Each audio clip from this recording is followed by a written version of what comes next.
Hello students, prepare eyes coaching के YouTube channel पर आपका स्वागत है।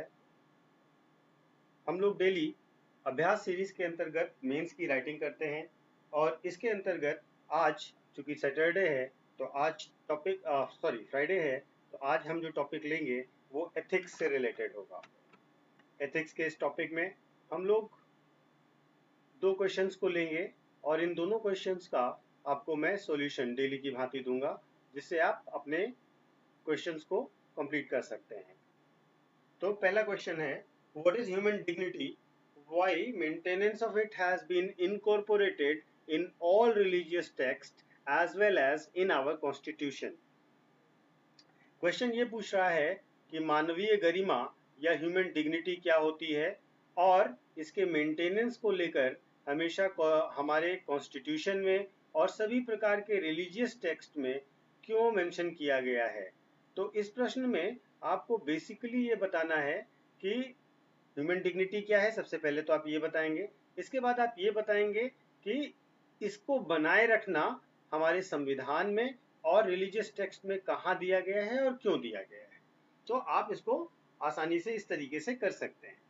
खैर, तो प्रश्न स्टार्ट करते हैं। सबसे पहले आप डिफाइन करिए ह्यूमन डिग्निटी क्या है। ह्यूमन डिग्निटी एक तरीके से special elevation of the human species, the special potentiality associated with the rational humanity and or the basic entitlement of the each individual है। यानी कि प्रत्येक व्यक्ति को जो मूलभूत सुविधाएं या व्यवस्थाएं मिलनी चाहिए वो है, एक रेशनल ह्यूमैनिटी से जुड़ी हुई स्पेशल पोटेंशियलिटी को जोड़ा देखा जाए वह है, और ह्यूमन स्पीसीज को एक विशेष तरीके से स्पेशल ट्रीटमेंट दिया जाए। इस तरीके से हम ह्यूमन डिग्निटी को डिफाइन कर सकते हैं। It is connected variously to the ideas of sanctity, autonomy, personhood, our shining, our rising और सेल्फ रिस्पेक्ट। ठीक है, आप जब डिग्निटी की बात करते हैं तो वो व्यक्ति के शुचिता, उसकी स्वायत्तता, उसके व्यक्तित्व, उसकी आत्मसम्मान, इन सब से जुड़ता है ह्यूमन डिग्निटी। ठीक है, it has potential to bridge different fields of regulation. Human dignity को हम कई और फील्ड्स ऑफ रेगुलेशन के साथ जोड़ सकते हैं, जैसे human rights, bioethics, humanitarian law, equality law and etcetera. आप कॉन्स्टिट्यूशनल बेस में देखें तो कॉन्स्टिट्यूशनल बेस में Maneka Gandhi versus union of India case में सुप्रीम कोर्ट ने आर्टिकल 21 को बहुत ही ब्रॉड पर्सपेक्टिव देते हुए राइट टू लाइफ को right to live with dignity, with human dignity के रूप में उसकी व्याख्या की थी।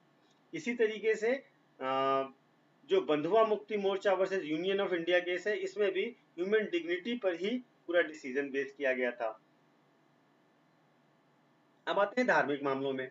सारे रिलीजियन जितने भी दुनिया में धर्म हैं वो ह्यूमन बींग्स को फंडामेंटली इक्वल मानते हैं और इसको मतलब कहीं ना कहीं ईश्वर से जोड़ते हैं। ठीक है, their status as children of God, जैसे कि जूडिज्म में, क्रिश्चियनिटी में और इस्लाम में होता है, या मैनिफेस्टेशन ऑफ द डिवाइन होता है जैसा कि हिंदुइज्म में होता है। और ये बुद्धिज्म में क्या है, बुद्धिज्म में ऐसा ही थॉट है, common original nature and desire for happiness, ये सभी मनुष्यों में है। तो अगर आप किसी भी धर्म में देख रहे हैं तो मनुष्य का स्टेटस बहुत ज्यादा है, ह्यूमन डिग्निटी के लिए इसको बहुत ज्यादा महत्व दिया गया है। Respect for human dignity is therefore fundamental principle in all religions. ठीक है, इसलिए सभी धर्मों में ये बेसिक प्रिंसिपल है। With equality comes a brief that all humans deserve a basic level of respect and dignity regardless of their background। सभी मनुष्य एक समान हैं और उनका बैकग्राउंड कुछ भी हो लेकिन उनको एक इक्वल डिग्निफाइड लाइफ मिलनी चाहिए। अब अलग अलग धर्मों में ह्यूमन डिग्निटी को लेकर के किस तरीके के आप एक तरीके का वर्सेस पाएंगे वो मैं आपको बता रहा हूं। जैसे इस्लाम कहता है, we have indeed honoured the descendants of Adam. ठीक है, हम एडम के जो डिसेंडेंट्स हैं हमारा सम्मान है। Christianity, do you not know that you are the temple of God. Humans के लिए ये टर्म इस्तेमाल किया गया. Judaism में so God created humanity in God's image and in the image of God the God created them. Buddhism क्या कहता है? All sentient being without exception have the Buddha nature. और Hinduism the human body is the temple of God. तो हर धर्म में आप देख रहे हैं बिल्कुल क्लियर ये ह्यूमंस को बहुत ही डिग्निफाइड वे में रखा गया है. अब कंक्लूजन. ह्यूमन डिग्निटी दो held in great spirit since eternity is being violated every day in today's world. यानी कि अब हम इसको थोड़ी सी आलोचनात्मक रूप से बता रहे हैं कि आज ह्यूमन डिग्निटी का उतना सम्मान आप नहीं देखते. प्रतिदिन कोई ना कोई ऐसी घटनाएं होती रहती हैं, चाहे वो रेप हो या ब्रूटल पुलिस एक्शन हो, एसिड अटैक्स हो, मॉब लिंचिंग हो, फोर्स डिस्प्लेसमेंट हो, ये सब ह्यूमन डिग्निटी के अगेंस्ट है. There is a long way to go before we reach to the utopia of human dignity. हमें ह्यूमन डिग्निटी तक के लक्ष्य तक पाने के लिए बहुत लंबा रास्ता तय करना होगा. तो इस तरीके से आप इसको कंक्लूड कर सकते हैं और ये बता सकते हैं कि ये बहुत इम्पोर्टेंट है कि जब हम ह्यूमंस को एक डिग्निफाइड और सम्मानजनक रूप से जीवन जीने का मौका दें. अब आते हैं दूसरे प्रश्न पर. दूसरा प्रश्न कह रहा है answer the following based on the virtue ethics. What is virtue ethics? Can knowledge be equated with virtue? दूसरा पार्ट है इसी क्वेश्चन का. Give the argument supporting self control as a master virtue. How the failed control is evident as a social sin. ठीक है, तो basically ये question frame किया गया है वर्च्यू एथिक्स के ऊपर. वर्च्यू एथिक्स हिंदी में कहें तो सद्गुण वाले नीति शास्त्र. ठीक है, तो आपको सबसे पहले डिफाइन करना है कि वर्च्यू एथिक्स क्या होते हैं, सद्गुण वाले नीति शास्त्र क्या होते हैं, और क्या नॉलेज को एक वर्च्यू के बराबर माना जा सकता है, क्या नॉलेज को ही वर्च्यू माना जा सकता है, सद्गुण माना जा सकता है. ठीक है, तो पहले पार्ट का पहले आंसर करते हैं, सेकंड पार्ट को आगे लेंगे. ठीक है, तो वर्च्यू एथिक्स है क्या? वर्च्यू एथिक्स वास्तव में ये है कि पर्सन का जो कैरेक्टर है और मॉरल फिलॉसफी है वो उसके लिए काम करता है, ना कि वो क्या कर रहा है या उसके वो जो भी कर रहा है वो अपने वर्च्यूज के बेस्ड पर कर रहा है. इसलिए नहीं कर रहा है कि उसके परिणाम अच्छे होंगे या बुरे होंगे. जो उसके सद्गुण हैं वही उसके कोर्स ऑफ एक्शन को डिसाइड कर रहे हैं. उसके कार्यों के परिणाम उसके गुणों से प्रभावित नहीं हो रहे हैं, यानी परिणाम से उसके कार्य प्रभावित नहीं हो रहे हैं. इसी को अगर लैंग्वेज में बोलें तो virtue ethics is broad term for theories that emphasize the role of character and virtue in moral philosophy rather than doing one's duty or acting in order to bring about good consequences. Most virtue theorists take their inspiration from Aristotle.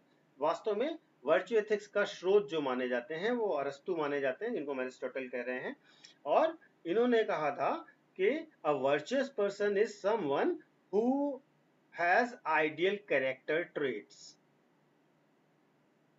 Who has ideal character traits. अब ये character traits क्या होंगे? जिसके पास होंगे उसी को virtuous person मान रहे हैं.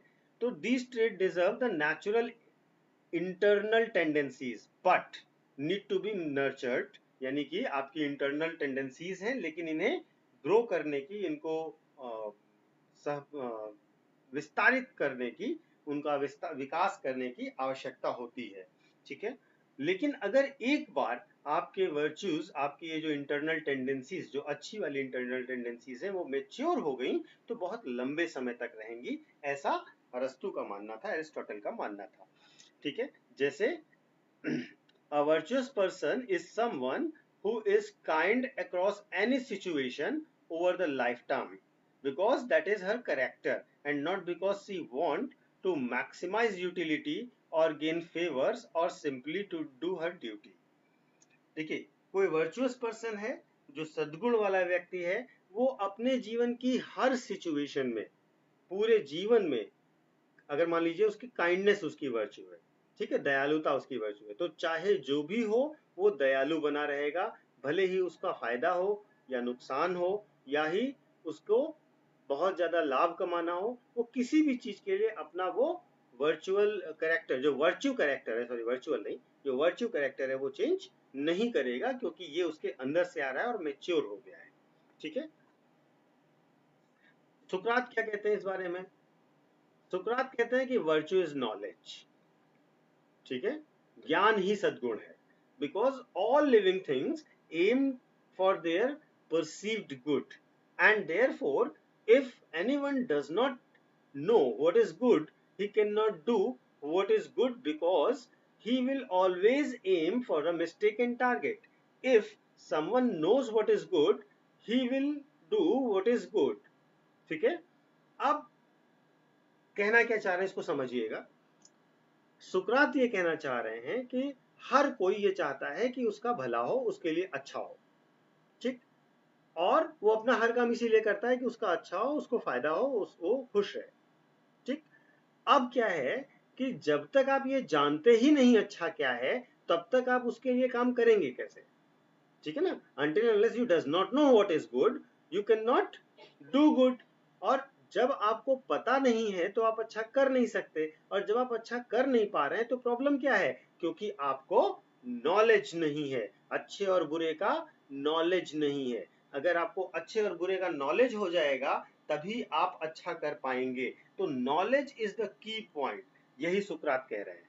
ठीक है, तो जो हम अपना अच्छा नहीं कर पा रहे हैं, जो हम गलत डिसीजंस ले रहे हैं, वो क्यों ले रहे हैं? ड्यू टू इग्नोरेंस ले रहे हैं, due to lack of knowledge ले रहे हैं।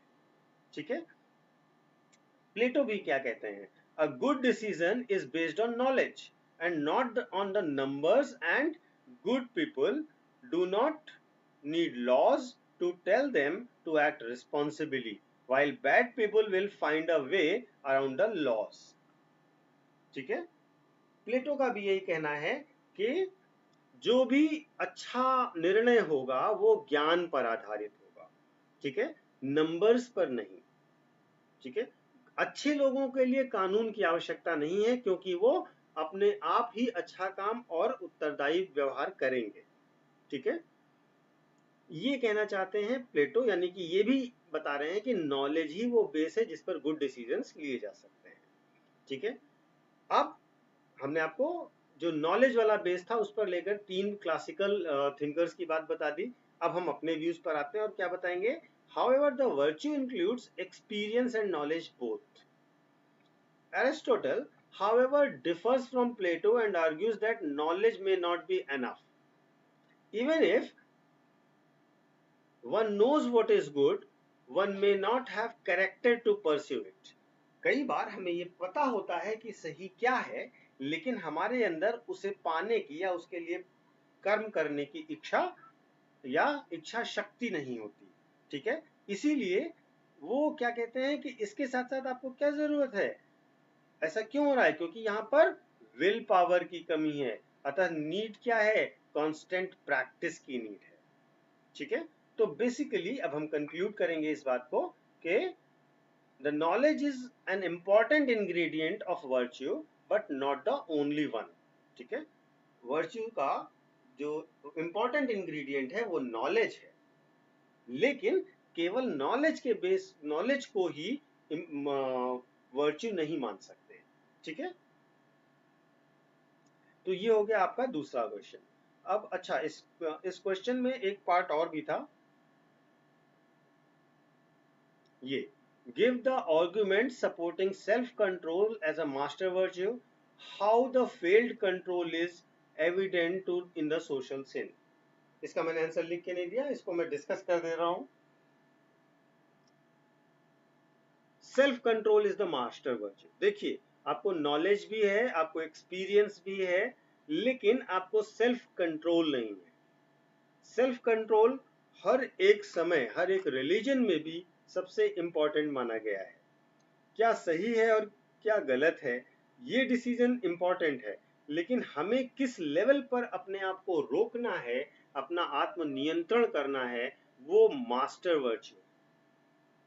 ठीक है, जैसे बहुत आसान सा एग्जांपल लेते हैं, अगर आपका अपने खाने पे कंट्रोल नहीं, आप खाते ही जाते हैं, तो क्या होगा, आप निश्चित तौर पर बीमार पड़ जाएंगे, भले ही आपको सारा नॉलेज हो, सारा एक्सपीरियंस हो, लेकिन आपका सेल्फ कंट्रोल आप पर नहीं है। ठीक है, तो बेसिकली सेल्फ कंट्रोल एक मास्टर वर्च्यू है और सभी रिलीजन्स में भी इस पर महत्व दिया गया है। और जब हमें सेल्फ कंट्रोल नहीं होता है तो ये एक तरीके से सोशल सिन बन जाता है। हमें कितना, किस अमाउंट में और किस प्रकार से क्या करना है, अगर हमने इसको कंट्रोल नहीं किया तो ये समाज के लिए एक समस्या बन जाता है। मैं चाहता हूँ इस पार्ट को आप लोग खुद से भी लिखिएगा, थोड़ा एलिबरेट करिएगा। इसका हिंट मैंने बस इतना ही देना था आपको, इससे ज़्यादा हिंट मैं आज नहीं देना चाहता हूँ। मैं चाहता हूँ कि इसको आप एक बार लिखिए, विद एग्जाम्पल लिखिएगा ध्यान से। मैंने आपको इसीलिए बहुत हल्का सा एग्जाम्पल दिया जिससे आपको एक आइडिया लग जाए। तो try to write it out. हम लोग कल मिलेंगे और आप लोग अपना आंसर जरूर सबमिट करिएगा। अगर कोई डाउट होता है या कोई प्रश्न होता है तो आप निश्चित तौर पर मुझसे पूछ सकते हैं। Thank you.